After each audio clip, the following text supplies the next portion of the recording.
শনিবার 30শে মে 2026।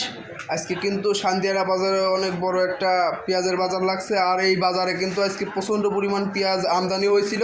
তো আমরা কিন্তু আজকে জানানোর চেষ্টা করব যে কী পরিমাণ পেঁয়াজ আজকে বাজারে আমদানি হয়েছে এবং পেঁয়াজের দাম কীরকম সেটা কিন্তু জানার চেষ্টা করব। তো আপনারা সবাই ভিডিওটা দেখতে থাকুন। আর ভিডিওটা ভালো লাগলে কিন্তু অবশ্যই চ্যানেলটা সাবস্ক্রাইব করবেন এবং আমাদের পেজটা কিন্তু অবশ্যই ফলো করবেন। তো ভিডিওটা সবাই দেখতে থাকুন।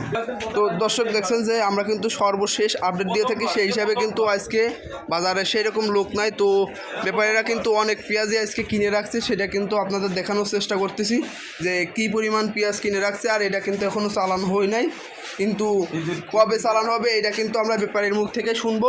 তো আপনারা ভিডিওটা দেখতে থাকুন। তো দেখছেন যে এখানেও কিন্তু বস্তা ভরা পেঁয়াজ রয়েছে এবং এগুলা কিন্তু আরকো পেঁয়াজ। তো আমরা কিন্তু সব কিছুর দামই আপনাদের জানানোর চেষ্টা করব। তো ব্যাপারের মুখ থেকে আমরা শুনবো যে আসলে কি সমস্যা বা পেঁয়াজ এখনও রুমে এভাবে পড়ে আছে কেন। লোক নাই আজকে, কিন্তু পেঁয়াজের হয়তো বেশি চাহিদা, এর জন্যই কিন্তু বাজারে হয়তো লোক নাই আমার মনে হচ্ছে। কিন্তু আমি কিন্তু এখনও শিওর জানি না যে আসলে কী কারণটা হয়েছে। তো আমরা ব্যাপারীর কাছ থেকে কিন্তু শুনবো। সে কিন্তু একজন বড় ব্যাপারী, সে কিন্তু কাতলাগাড়ি, শৈলকুপা এবং পানটি সব থেকে বড় একটা পেঁয়াজের ব্যাপার হিসাবে চলে। তো ব্যাপারী সাহেব, আজকে আসলে পেঁয়াজ এরকমভাবে রাখার কারণটাই কি?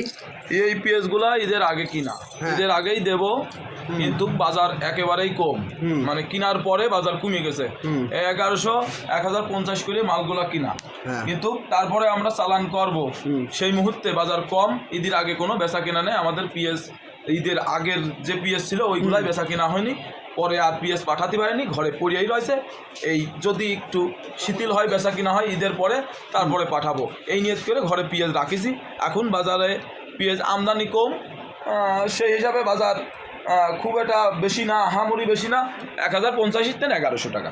ও মানে আগের দামে আছে? হ্যাঁ, আগের দামে একই দাম আছে, কিন্তু আমাদের সবই লস।